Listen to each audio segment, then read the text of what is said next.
nggak sih Pak, ini ada informasi yang sempat berseliweran, pengurus ataupun mungkin pengawas begitu ya dari koperasi itu gajinya katanya 8 juta rupiah.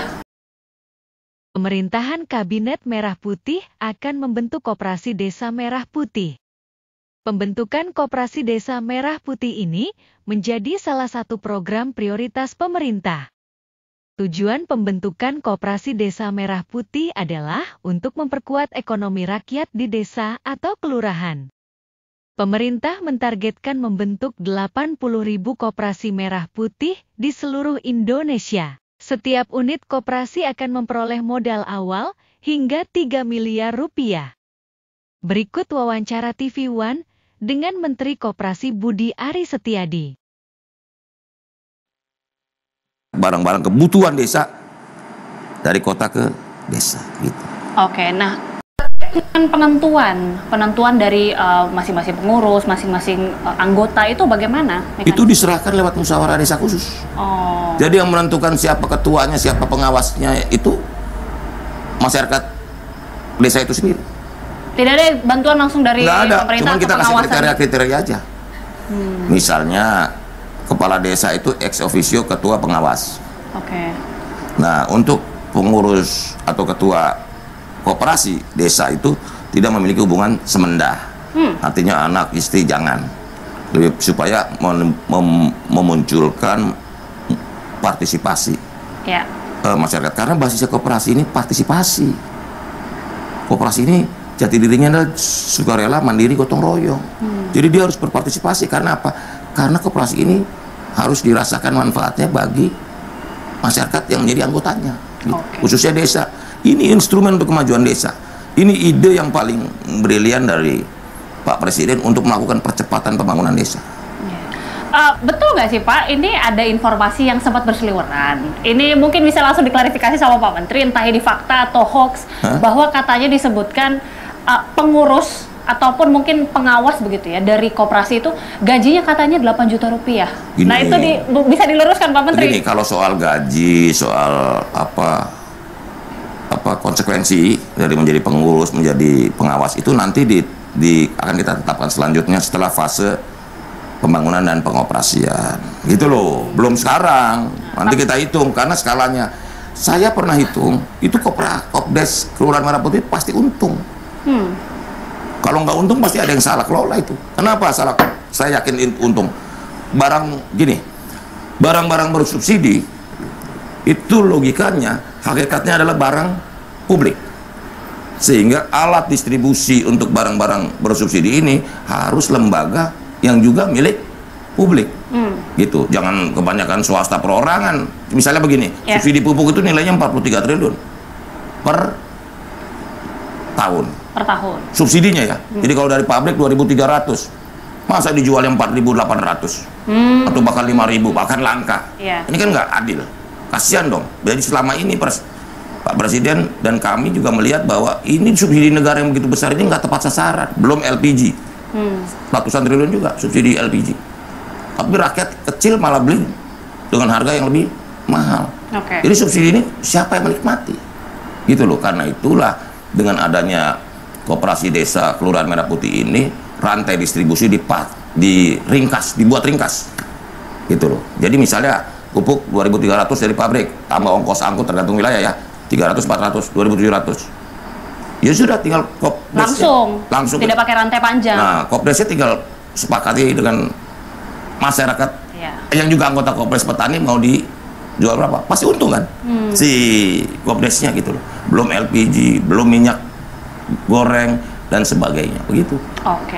Sampai saat ini target tentunya 80.000 dan informasinya juga bahkan disebutkan modal yang disediakan itu satu unit mencapai 3 miliar rupiah. Ini mungkin bisa menimbulkan pertanyaan. Banyak yang mempertanyakan Pak, 3 miliar kemudian ada 80.000 unit, angka yang sangat besar sekali. Bagaimana untuk pendanaannya sejauh ini? Tapi bisa dijawab usai jeda Pak Menteri sesaat lagi pemirsa. Kami kembali usai jeda. Anda kembali bersama kami pemirsa dan tentunya masih bersama kami Menteri Koperasi Republik Indonesia Budi Ari Setiadi. Pak Menteri, 80.000 target untuk menciptakan koperasi di seluruh Indonesia. Tapi disebutkan juga ada modal awal 3 miliar rupiah ini kan kalau dikali 80.000, angkanya fantastis sekali, bisa 200 lebih ya, 200 triliun. Bagaimana nih penjelasan terkait dengan pendanaan ini, Pak? Jadi yang namanya 3 miliar rupiah itu adalah plafon kredit. Jadi kita sudah jelaskan bahwa ini bukan uang hibah, atau program Kopdes Merah Putih ini bukan program bagi-bagi uang, tetapi memberikan akses permodalan kepada lembaga ekonomi di desa yang namanya Kopdes Kelurahan Merah Putih ini. Gitu loh. Supaya pemahamannya sama. Ini pinjaman. Selama ini ada persoalan akses permodalan yang menjadi persoalan besar dari desa, sehingga mereka banyak bergantung atau terjerat dalam praktek rentenir dan tengkulak. Karena logikanya begini, petani itu kalau beras kan 4 bulan sekali dia dapat uangnya. Sementara kebutuhan hidup mereka kan per hari per bulan kan. Begitu panen baru mereka bayar. Nah ini mereka banyak kena praktek ijon. Makanya ada unit simpan pinjam. Itu kalau baru pertanian beras yang durasinya atau jangka waktunya 4 bulan. Jagung. Terus ada petani tebu yang hampir 11 sampai 1 tahun. Kan berarti selama mereka hasilnya belum bisa dipanen, kan mereka perlu uang, yang perlu pinjaman untuk biaya hidup. Nah inilah yang misalnya contoh itu di sektor pertanian. Nah karena itu kita juga dengan skema atau plafon 3 miliar per koperasi desa itu diharapkan bisa menopang kegiatan ekonomi Kopdes Merah Putih itu.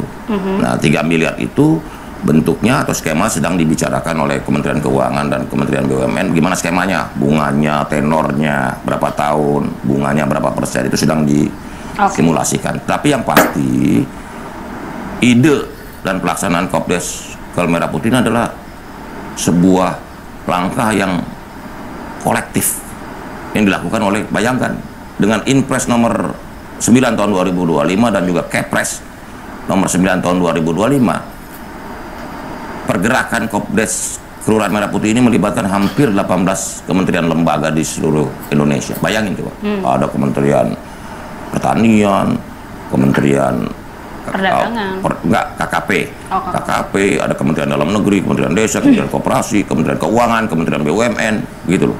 Termasuk Kementerian Hukum, Bappenas, termasuk juga di Kepres mengamanatkan dan menugaskan gubernur sebagai ketua Satgas daerah. Dan juga bupati, wali kota sebagai ketua Satgas Kabupaten Kota Madya. Nah karena itu gerakan semesta ini memang harus diukur dampaknya pasca pembangunan dan pengoperasian Kopdes Merah Putih ini. Begitu kita lihat bagaimana dampaknya, karena tujuan dari Kopdes ini juga salah satunya mengentaskan kemiskinan ekstrim yang jumlahnya 3,1 juta keluarga, yang kita harapkan bisa kita entaskan dalam tempo yang secepat-cepatnya, sesingkat-singkatnya. Kita percaya tentunya tujuan ini sangat mulia dan harapan kita bersama, Pak Menteri. Masih menjadi pertanyaan juga, artinya ini kan skema pinjaman. Pinjaman dari Bank Himbara atau dari sumbernya itu seperti apa? Saya mau jelaskan begini, inilah ketidakadilan ekonomi di Indonesia. Bayangkan kredit yang tersalurkan ke masyarakat itu dari perbankan per tahun itu 7.000 triliun, tetapi yang untuk koperasi hanya 15 triliun total. Artinya berapa itu? 0,2% dari total kredit perbankan nasional ini, hanya 0,2% ke sektor koperasi. Artinya apa? Betul-betul koperasi dipinggirkan kan. Jadi kalau katakanlah nanti kredit ke koperasinya 350 triliun, baru 5% dari total kredit perbankan. Nah karena itu ini kan bagian dari upaya mewujudkan keadilan ekonomi juga. Karena apa? Karena koperasi itu manfaatnya dirasakan oleh anggotanya, oleh masyarakat itu sendiri yang menjadi anggota koperasi, begitu. Informasi juga dari Pak Menteri Perdagangan Zulkifli Hasan, ini merupakan ketua Satgas Menko Pangan. Menko Pangan, mohon maaf, ini juga merupakan ketua Satgas, ketua Satgas dari Koperasi Merah Putih ini. Ini katanya bekerja sama juga dengan Danantara. Loh, karena ada perbankan. Dalam hal ini melibatkan BRI dan BNI. Dan juga nanti ada bank-bank daerah juga antusias juga terlibat, mau dilibatkan. Juga banyak pihak. Menurut kami, koperasi ini memang harus menjadi kerja bersama, gotong royong.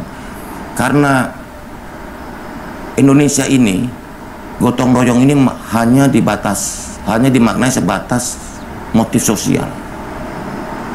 Jadi kalau ada keluarga tetangga bermasalah, daerah mengalami bencana, kita sangat cepat sekali merespon itu dalam bentuk gotong royong, baik menyumbang, baik hadir secara fisik dan sebagainya. Salah? Enggak, tetapi kurang. Karena gotong royong sejatinya harus motifnya ekonomi juga dong. Apa? Gotong royong motif ekonomi ini belum terwujud, artinya usaha bersama, ya ini koperasi. Gitu loh. Karena itu gotong royong itu harus dimaknai lengkap, bukan hanya sosial, tapi juga ekonomi. Jadi memang koperasi itu adalah organisasi bisnis berwatak sosial.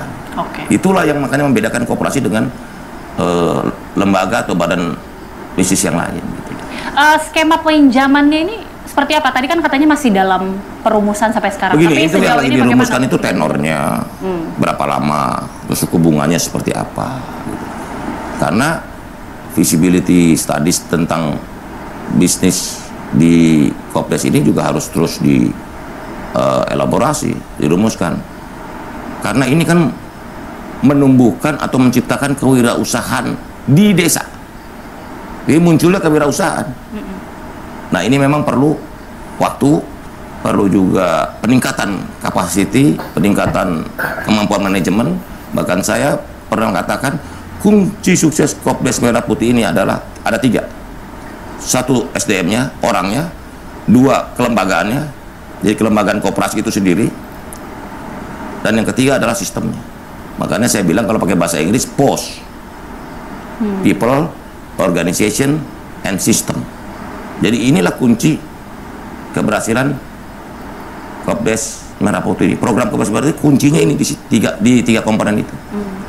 Penguatan kelembagaan penting supaya koperasi ini betul-betul menjadi milik anggota, milik desa, milik warga desa. Begitu.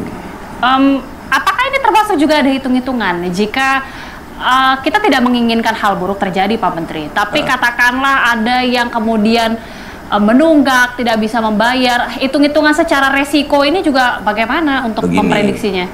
Gini Mbak Gita, secara nalar, bisnis menjual komoditas-komoditas yang diperlukan warga desa dari sumber pertama, dari pabrikan, masa rugi? Misalnya LPG, pasti untung, pupuk pasti untung, minyak goreng pasti untung. Jadi bisnis Kopdes ini nggak mungkin rugi karena harga perolehannya jelas, HPP lah ya, jelas. Harga jual tinggal dihitung untungnya berapa, kan semua terbuka. Gimana kalau modal awalnya dikasih 3 miliar tapi pada hakikatnya ketika membayar tidak bisa membayar itu secara utuh? Kita udah melakukan simulasi. Bagaimana skema resiko? Kita udah melakukan simulasi, itu kan plafon 3 miliar. Kita lihat desanya juga, ada yang desanya besar penduduknya, kebutuhan LPG-nya besar, kebutuhan apa, atau buat desa-desa yang wilayahnya luas, yang pupuknya, yang membutuhkan pupuk yang dalam jumlah besar, gitu. Nah, ini juga sekaligus nanti dengan sistem yang kuat, terutama digitalisasi manajemen koperasi ini, kita bisa memantau semua kondisi yang ada. Misalnya begini, mana mungkin desa luasnya 300 hektar minta pupuk bersedia 1000 ton, ya kan? Ada penyesuaian tentu. Nah, tentu dengan adanya pengelolaan melalui berbasis digital ini, akan bisa memantau semuanya, begitu. Bahkan kita juga saya udah bilang sama Bu Gubernur Bank Indonesia, nanti kita pakai QRIS pembayarannya. Kita bangun super app dengan menggunakan QRIS, semua digital, sehingga godaan untuk melakukan fraud atau hal-hal buruk itu bisa termitigasi secara maksimal. Jadi kita cegah secara maksimal. Karena itu juga kami dari Kementerian Koperasi sudah menghubungi Kejaksaan Agung untuk bersama-sama minta bantuan untuk mengawal program ini, karena di Kejaksaan Agung ada program Jaga Desa. Dan juga kita sudah ke Komisi Pemberantasan Korupsi KPK hari Rabu kemarin untuk minta bantuan untuk program ini dikawal dengan baik. Itu karena kita lihat ini idenya baik, idenya mulia, tapi pelaksanaannya pasti kan ada problematika tersendiri. Demikianlah tayangan wawancara Menteri Koperasi Budi Aris Setiadi tentang target Menteri Koperasi mewujudkan Koperasi Merah Putih. Bila berkenan mohon masukan, pendapat, maupun opininya dapat dituliskan di kolom komentar. Mohon maaf bila terdapat ketidaksesuaian data dan pengucapan. Terima kasih atas atensinya terhadap tayangan ini, semoga bermanfaat. Demikian, sampai jumpa.